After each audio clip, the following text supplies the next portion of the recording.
आयुर्वेद दर्शन, आयुर्वेद का ज्ञान, आयुर्वेद का विज्ञान, आयुर्वेद में ऋषियों ने जो हम कुछ बताया है उन विषयों में हम कर रहे हैं चर्चा।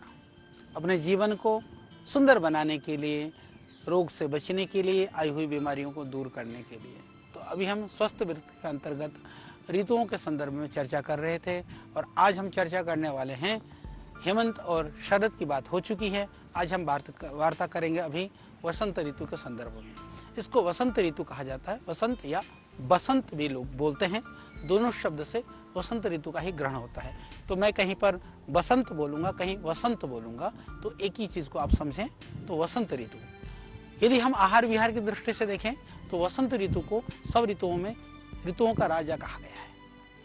यानी वसंत ऋतु को जो है सब ऋतुओं से सुहानी मानी गई है। सारी जीवन की भी तुलना कि इसके जिंदगी में तो वसंत आ गया, बाहर आ गया, यानी सुंदरता की, आनंद की, विरासियतता की सारी बातें हम वसंत से तुलना करते हैं। इसीलिए इस सब ऋतुओं का ऋतुराज कहा गया है। वसंत को इसीलिए ऋतुराज कहते हैं। इस समय पर सब जगह प्रकृति में आप देखेंगे सुंदरता दिखाई देगी। चारों तरफ रंगे बिरंगे फूलों की सुंदरता, सुगंधता, ऐसा मानो ऐसा लगेगा कि प्रकृति प्रसन्न मुद्रा में, चारों तरफ आह्लाद, उमंग, प्रसन्नता, ऐसा लगता है।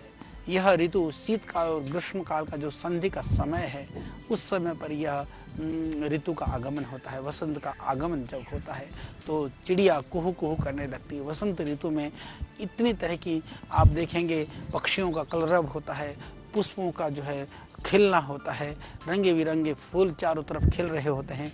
मौसम भी लगभग ना सर्दी होती है ना गर्मी होती है, और उस समय पर न तो कपकपाती सर्दी है ना कड़ाके की धूप है। क्या आनंददायक मौसम होता है। हाँ, जरूर इतना होता है कि शरीर में थोड़ा सा आप देखेंगे दिन में थोड़ी सी गर्मी, रात को थोड़ी सी सर्दी की अधिकता होती है। तो उस समय पर यह वसंत ऋतु का आगमन का हमें महसूस होता है। यदि हम बात करें शरीर पर इसका क्या प्रभाव होता है, मन पे तो बड़ा आनंद का प्रभाव होता है। वसंत ऋतु की बात करते ही मन में एक उमंग और उल्लास आने लगता है, पर शरीर के प्रभाव की तो हमें बात करनी है, तो इसलिए मैं बात करूंगा शरीर पर इसका क्या प्रभाव होता है। तो इस ऋतु में सूर्य की किरणें तेज होने लगती हैं और शीतकाल मतलब कि जो हेमंत और शिशिर ऋतुओं का जो शरीर के अंदर थोड़ा सा सर्दी में जो कफ संचित होता है वो इन किरणों की नमी से थोड़ा सा पिघलने लगता है। इससे जो शरीर के अंदर में कफ फिर प्रकोपित होने लगता है। जो संचित कफ होता है ना, वो थोड़ा प्रकोपित होने लगता है। तो इससे जो कफ से होने वाली बीमारियां, जो संचित कफ को गर्मी के द्वारा जब वो प्रकोपित होने लगता है, तो इस समय पर जब मौसम परिवर्तन होता है, सर्दी से जब थोड़ी सी गर्मी की तरफ जाते हैं, यानी जब आपके वसंत जो ऋतु के समय पर खांसी है, जुकाम है, नजला है, ये जो सर्दी वाली जो बीमारी है, कफ वाली जो बीमारी है, गले में खराश हो जाना है, टॉन्सिल है, या थोड़ा सा डाइजेशन सिस्टम, क्योंकि एकदम सर्दी से जब खाने की ताकतवर चीज़ खाने की या एक तरह से कहे कि पौष्टिक चीज़ खाने की आदत पड़ चुकी होती है, मौसम चेंज हो जाता है, धीरे धीरे उसको छोड़ना पड़ता है। नहीं छोड़ते तो हमारा डाइजेशन सिस्टम खराब होने लगता है। फिर क्या होएगा, फिर पाचन शक्ति गड़बड़ा जाएगी, फिर जी में चलने लगेगा। इसलिए जब मौसम चेंज होते ही, यानी सर्दी जब खत्म होकर के वसंत ऋतु की तरफ आते ही ध्यान रहे, शरीर के अंदर भी एक नए, जैसे बाहर पुष्पों में, बाहर वृक्षों में, लताओं में, वनस्पतियों में नए नए पल्लव आने लगते हैं, नए नए पत्ते आने लगते हैं। इसी तरह से शरीर में भी परिवर्तन होने लगता है। तो ध्यान रखिए कि वसंत ऋतु शुरू होते ही फिर हमको थोड़ा सा आहार वगैरह के परिवर्तन तुरंत कर लेना चाहिए। जो सर्दी में जो आहार ले रहे होते हैं वो उस समय पर हमको वसंत ऋतु में बिल्कुल परिवर्तन कर लेना चाहिए, क्योंकि नहीं करेंगे तो जी में चलना, डाइजेशन की कमी, इस तरह की बीमारियां उत्पन्न होने शुरू हो जाती है। इस समय पर क्योंकि वातावरण के अंदर थोड़ा सूर्य का जो है, सूर्य के प्रखर तेज बढ़ना शुरू हो जाता है, बल बढ़ना शुरू हो जाता है। चंद्रमा की जो शीतलता है थोड़ी सी कम होने लगती है और जो जलीय अंश है वो थोड़े से सूखने लगते हैं। चिकनाई थोड़ी कम होने लगती है, इसका प्रभाव शरीर पर पड़ता है और ऐसा लगने लगता है कि जितनी ताकत सर्दी में थी वो नहीं है, अभी थोड़ी सी दुर्बलता है, थोड़ी सी कमजोरी है। तो इस ऋतु में खान पान का बहुत ज़्यादा ध्यान रखना चाहिए, ये ध्यान रख लीजिएगा। और जिन पदार्थों से कफ की जो वृद्धि होती है उनसे बचें, खट्टी चीज़ें हैं या ज़्यादा मीठी चीज़ें हैं या नमकीन वाली जो चीज़ें हैं इनको थोड़ा सा कम लें, क्योंकि उसका थोड़ा सा ध्यान रखना बहुत ज़रूरी है। क्योंकि कफ के शमन के साथ साथ थोड़ी सावधानी के साथ साथ हम और क्या ऐसा आहार विहार करें कि हम थोड़ा सा वसंत ऋतु में पूरा आनंद के साथ इस वसंत का आनंद ले सकें, आनंद के साथ इस ऋतु को हम पूरा कर सकें। उसके लिए मैं आपको बताना चाहता हूं कि इस ऋतु में हमको ताज़ा या हल्का सुपाच्य भोजन कर लेना चाहिए। खिचड़ी है, दलिया है, मूंग दाल है, इस तरह के जो हल्के पदार्थ हैं, जो पाचन होने वाले पदार्थ हैं, दूध है, मुनक्का वगैरह है, अंजीर वगैरह है, इस तरह की चीज़ों को आप ले लीजिए। पपीता आप खाइए, बसंत ऋतु में पपीते बहुत अच्छे मिलते हैं पके हुए, तो पेट के लिए बहुत अच्छा है, डाइजेशन के लिए अच्छा है। विविध तरह के कुछ फल भी आने शुरू हो जाते हैं, अमरूद मिल जाता है, उसको आप खाइए। ये ध्यान रख लेना, ज़्यादा कड़वी चीज़ हैं या तीक्ष्ण चीज़ हैं, कड़वी रस वाले हैं या मिर्च मसाले हैं या कषाय चीज़ हैं, इनका भी सेवन थोड़ा सा कर सकते हैं इस ऋतु में। मधुर लवण को जैसे मैंने बताया कि इसको नहीं खाना है, पर कटु रस युक्त है, थोड़ी सी मिर्च चल सकती है। वसंती ऋतु में हरी मिर्च आप ले सकते हैं, काली मिर्च आप ले सकते हैं, कषाय द्रव्यों का आप सेवन कर सकते हैं। और वसंत ऋतु में यदि मैं आहार की बात करूं तो मूंग की दाल है, मूंग है, साबुत मूंग है, अंकुरित मूंग है, जैसे आप चना है, चने को भी, क्योंकि वसंत ऋतु के अंदर वैसे भी आपको जो भुने हुए चने हों, चाहे आपको चने की सब्जी हो, चने की दाल हो, चने की जैसे मान लीजिए कि चने और जौ की जो रोटी हो, वो सब आप ले सकते हैं। पुराना जो गेहूँ हो, वसंत ऋतु में नया गेहूँ नया जौ भी आता है, ध्यान रखिएगा, अन्न पुराना होना चाहिए। नया गेहूँ वसंत ऋतु में कतई भी मत खाना, वो आपको बहुत ही नुकसान करेगा, हानि करेगा। इसी तरह से चावल भी नया, क्योंकि वसंत ऋतु में उससे पहले सर्दी के बाद में सर्दी में चावल आ चुका होता है हेमंत ऋतु में, तो उसको भी मत खाना, पुराना ही चावल खाने का प्रयास करिए। जो भी पुराना खाइए, चना खाइए, भीगा और अंकुरित जैसे मैंने कहा अन्न ले लीजिए। और इस समय पर रोटी में भी थोड़ा मक्खन आप सेवन कर सकते हैं। हरी साग सब्जियां, वसंत ऋतु में हरी सब्जियां भी बहुत बढ़िया मिलती हैं, और हरी सब्जी खाने का समय सच मानिए वसंत ऋतु सही समय है। वर्षा ऋतु में शाक जो है उसमें कीड़े वगैरह भी होते हैं, उसके अंदर जो है किसी तरह के दूसरे कीड़ों का लार्वा वगैरह भी रहता है, तो जो वर्षा ऋतु के अंदर शाक का सेवन हानिकारक माना गया है। तो हरी सब्जियां खाने का सही समय भी, अब मूली वगैरह भी देखें आप, वसंत ऋतु में इतनी बढ़िया आती है। दूसरी सब्जियां भी बड़ी फ्रेश सब्जियां आती हैं, तो उस समय पर हरी साग सब्जियां खाइए, उनका जूस पीजिए, उनका सूप पीजिए, सरसों का तेल डाल करके, जैसे कहते हैं ना, सरसों का तेल वगैरह से सब्जियां पकाइए। उसमें अभी जैसे सीजन है, करेला है, लहसुन है, पालक है, ये सब, जैसे केले का जो फूल की सब्जी है, कच्चे केले की सब्जियां हैं, जिमीकंदी हैं, जो जिमीकंद है, या जैसे कच्ची मूली है, जैसे आजकल समय है, मैंने देखा है नॉर्थ ईस्ट में ये समय है, नीम की नई कोपलें आती हैं, इस समय पर नीम में नए फूल आने शुरू होते हैं, उसको भी भून करके कभी कभी खा लेना चाहिए। उसको, कड़ी पत्ते को मैंने देखा, मैं अभी कहीं बाहर गया हुआ था, ये वहीं की बात है, आसाम की बात है। आसाम में मैंने देखा इस समय पर जो कड़ी पत्ता होता है ना, कड़ी पत्ते को अभी आप थोड़ा सा हल्का सा तेल में भून करके आप फ्राई करके खा सकते हैं। मैंने तो वहाँ कड़ी पत्ते के नीम के पकोड़े खाए, कड़ी पत्ते के पकोड़े खाए। तो वहाँ पर ऋतु के अनुसार अलग तरह के वनस्पतियाँ और जड़ी बूटियाँ प्रयोग करते हैं। तो आप नीम के पकोड़े ना भी खाएं, पकोड़े खाने का सीजन थोड़ा जा चुका है, पर आप देखेंगे कि यदि आप थोड़ा सा कड़ी पत्ते का भी यदि आप पकोड़ा बना देते हैं तो बड़ा स्वादिष्ट लगता है। तो इस तरह से अभी समय है कि हल्की चीज़ों को खाने का। तो मैंने जैसे आपको बताया कि नीम की नई कोपलें हैं, उसको हल्का सा भून करके खा सकते हैं। अलग अलग तरह की नई कोपलें आ रही हैं, साग आ रही हैं, उनका आप सेवन कर सकते हैं। सौंठ का सेवन कर सकते हैं। पीपल है, काली मिर्च है, क्योंकि पीपल, काली मिर्च, सौंठ है, ये कफ का शोधन करते हैं, कफ का निस्सारण करते हैं। ये शरीर के लिए लाभकारी है। इस समय पर जो ऋतु परिवर्तन हो रहा है, जो सर्दी में संचित कफ है उसका निकलने का समय है, तो उसको निकलने में इससे आराम रहता है। इस समय पर ध्यान रहे कि थोड़ा सा आप जो है जो कफ कारक चीज़ें हैं उनसे बचिए। हरड़ बहेड़ा आंवला है, इनका आप सेवन कर सकते हैं। और आंवला एलोवेरा का जूस पी सकते हैं, उसमें गर्म पानी मिला करके पी सकते हैं। धान की खील है, खस का जल है, नींबू है, मौसमी है, ये फल है या इनका जो जूस है इनका निकाल करके आप सेवन कर सकते हैं। वसंत ऋतु में शहद का सेवन भी बहुत ही लाभकारी माना गया है। विशेष ध्यान रखने की आवश्यकता है। सर्दी के मौसम में आपने पानी कम पिया होगा या पानी पीने की आदत छूट गई होगी, तो दोबारा आप पानी पीने की आदत को थोड़ा बढ़ाइए। सर्दी इस वसंत ऋतु में जल को आप अधिक पीने की आदत डालिए, अधिक पिएं। और पानी में भी आप थोड़ा सा अदरक डाल करके, शहद मिला करके आप पी सकते हैं। और कफ को कम करने के लिए कहा, वमन आदि जो शोधन की क्रियाएं हैं, वसंत ऋतु में शोधन की क्रिया, शरीर का शोधन का कार्य ज़्यादा करना चाहिए। शास्त्रों के अनुसार इस समय पर आपको वमन करना है, विरेचन करना है, शरीर का शोधन करना है, शरीर की मालिश करना है, उसके लिए सर्वोत्तम समय माना गया है।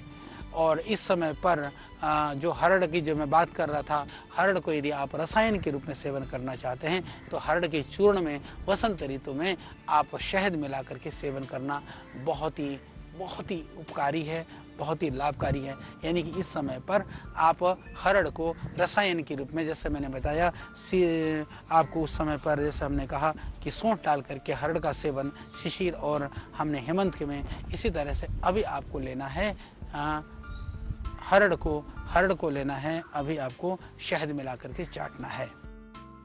और व्यायाम नियमित रूप से करिए। जितना आप सर्दी में ज़्यादा करते थे उससे थोड़ा सा कम करिए, पर ध्यान रहे नियमित रूप से करना है आपको। ऐसा नहीं कि कभी कर लिया कभी छोड़ दिया, ऐसा नहीं करना है।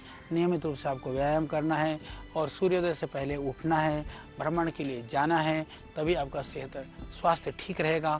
इसको कभी भी नहीं छोड़ना है। तेल मालिश के साथ साथ उबटन भी लगा सकते हैं। और सर्दी में गर्म पानी से नहाते रहें, प्रयास करिए। या तो अब आप ठंडे पानी से नहाइए, नहीं तो गुनगुने पानी से नहाइए। और ज़रूरी है स्नान भी, पर प्रतिदिन स्नान करिएगा। और औषधियों से तैयार जो प्रयोग हैं, जैसे अंजन वगैरह का प्रयोग हैं, या उस समय पर आँखों के लिए अंजन का प्रयोग करना, सिर पर जैसे इस समय पर धूप अचानक तेज हो जाती है तो सर पर पगड़ी बांधना, टोपी लगाना, या फिर हमारी संस्कृति प्रकृति रही है, पगड़ी है, टोपी है, अलग अलग तरह के लोग, परंतु ऐसी टोपी से भी कोई लाभ नहीं कि जो न सर को ढकती हो न धूप से बचाती हो। यानी कि हमको टोपी का धारण तो करना है। टोपी किसके लिए करना है? वह संस्कृति के लिए और शरीर के लिए। तो उस टोपी को थोड़ा सा भारी बना लें, थोड़ा सा सर को धूप से बचाने वाला बना लें, तो ये बहुत ही लाभकारी हो जाएगा। वह टोपी आपकी संस्कृति के अनुरूप हो जाएगी। इसीलिए आपने देखा होगा राजस्थान में, गुजरात में, जहाँ ज़्यादा गर्मी पड़ती है वहाँ ज़्यादा मोटी पगड़ी का मोटी की परंपरा है। ये पहले से ही उनको पता था कि जितनी बड़ी पगड़ी होगी उतना ही धूप से बचाव होगा। इसी तरह से दक्षिण भारत में आप देखेंगे इतनी धूप नहीं होती है, तो वहाँ की जो पगड़ी होती है वो थोड़ी सी हल्के किस्म की होती है। तो इस तरह से आप पगड़ी का प्रयोग करिए, छाते का प्रयोग करिए, धूप से थोड़ा सा बचिए। बचने के बाद स्नान के बाद भी शरीर में थोड़ी सी सुगंधित द्रव्य, जिस तरह से वसंत ऋतु में चारों तरफ प्रकृति के अंदर खुशबू है, सुगंधी है, उसी तरह से आपके शरीर में से भी खुशबू आए। कपूर है, चंदन है, अगर है, कुमकुम है, उन पदार्थों का लेप करिए। और विशेष कर करके जो मेरी माताएं बहनें हैं, जैसे दक्षिण भारत में फूलों का वो अपनी लड़ियों को और उसको लगाती हैं अपनी जो है अपने केश पर, इसी तरह से आप पुष्प आदि धारण का भी इस समय पर प्रयोग कर सकते हैं। ये बहुत ही लाभकारी है। अब हम थोड़ी सी बात करेंगे कि क्या नहीं खाना चाहिए, क्या खाना चाहिए, क्या करना चाहिए। मैंने बड़े सरल और आनंददायक शब्दों में आपको बताने का प्रयास किया है। हमको वसंत ऋतु में भारी चिकनाई युक्त जो पदार्थ हैं, जो अपने सर्दी में जो पेला है ना, मोटी मोटी जो लड्डू और बड़े बड़े जो माल खाए हैं, अब छोड़ना पड़ेगा। वो खाने का समय चला गया। फिर अगली बार शीत ऋतु आएगी, उसके लिए प्रतीक्षा करिएगा। तो जो भारी भारी जो चीज़ें हैं, जो चिकनाई युक्त जो बड़े माल पेले हैं ना, उनको नहीं खाना है। ज़्यादा खट्टी चीज़ें जैसे अम्ली है, इमचूर है या जो अमचूर है या फिर ज़्यादा मीठे जो पदार्थ हैं इनको थोड़ा सा कम खाना है। वसंत ऋतु में हमको मीठा भी कम खाना है, खट्टा भी कम खाना है, तली हुई चीज़ें भी नहीं खानी है, यानी इसको कम लीजिएगा। नहीं माने तो फिर बीमारी होगी, नहीं मानोगे तो परेशानी होगी। इसलिए आप हमारे लिए नहीं, मेरा तो काम है, देखिए मैं तो एक मैसेंजर का काम कर रहा हूँ। ऋषियों ने बताया, हमने आप तक पहुँचाने का एक प्रयास किया है, तो ये करोगे तो आपको लाभ होगा। इसलिए मुझे पता है कि दुनिया स्वार्थी है, तो अपने लिए तो सब कुछ करना चाहती है, तो मैं सोच सकता हूँ क्या आप अपने लिए भी नहीं करोगे, ज़रूर करोगे। इसलिए वसंत ऋतु के समय पर खट्टे पदार्थ मत खाना, मीठी चीज़ मत खाना, तली हुई चीज़ों को भी कम खाना। और इस समय पर नया अन्न वगैरह आता है, जैसे मैंने पहले भी कहा कि नया अन्न में जैसे आजकल चावल हो, चाहे गेहूं हो, चाहे जौ हो, चाहे कुछ भी हो, नया अन्न बिल्कुल मत खाना। और जो उड़द की दाल वगैरह भी इस समय थोड़ा सा कम खाना। विशेष कर करके हमारे पश्चिमी उत्तर प्रदेश के अंदर में हर दिन उड़द की दाल जो खाते हैं उनको भी वसंत ऋतु में थोड़ा सा कम खाना चाहिए। रबड़ी है, मलाई है, ये जो खाने का जो समय था वो भी भाई इस समय पर थोड़ा चला गया। और इस समय पर जैसे खजूर है, छुआरे वगैरह हैं, उनको भी थोड़ा सा कम कम कम कम खाना। और इस समय पर थोड़ी सी सर्दी है, थोड़ी सी मौसम ऐसा है, तो आसमान के नीचे भी ओस में रात को जो बूंदें पड़ेंगी आपको सर्दी लग जाएगी, जुकाम हो जाएगा, कफ की बीमारी हो जाएगी। तो खुले आसमान में भी प्लीज़ मत सोइएगा, ठंड में भी थोड़ा सा न रहना, धूप में भी मत घूमना। या तो थोड़ी सर्दी होती है या तो धूप होती है, तो धूप से भी बचो, ठंड से भी बचो। यदि धूप और सर्दी गर्मी में लग जाओगे तो इसको हम बोलते हैं कि सर्द गर्म हो जाएगा। यानी सर्द गर्म होने से बचना इस मौसम में बहुत ज़्यादा ज़रूरी है। तो धूप में घूमना, दिन में सोना, ये भी आपके लिए हानिकारक है, ध्यान रख लीजिएगा। तो इसके बाद में हम वसंत ऋतु के बाद में अब चर्चा करने वाले हैं, क्योंकि वसंत ऋतु के विषय में जैसे मैंने आपको बताया कि आप इसको समझिए। फिर वसंत ऋतु के अंदर में ये क्यों बहुत ज़्यादा इसलिए ज़रूरी होता है, जैसे पुष्पों में, वनस्पतियों में परिवर्तन आता है, नई नई कोपलें आती हैं, नई नई फूल आते हैं, उसी तरह से शरीर में भी परिवर्तन होता है। मैं कुछ प्रयोग आपको वसंत ऋतु के बताना चाहता हूँ। वसंत ऋतु के अंदर में जैसे आम की कोपलें आती हैं, कोपलों को ऐसा कहा गया है, ऐसा मैंने कुछ लोगों को देखा है।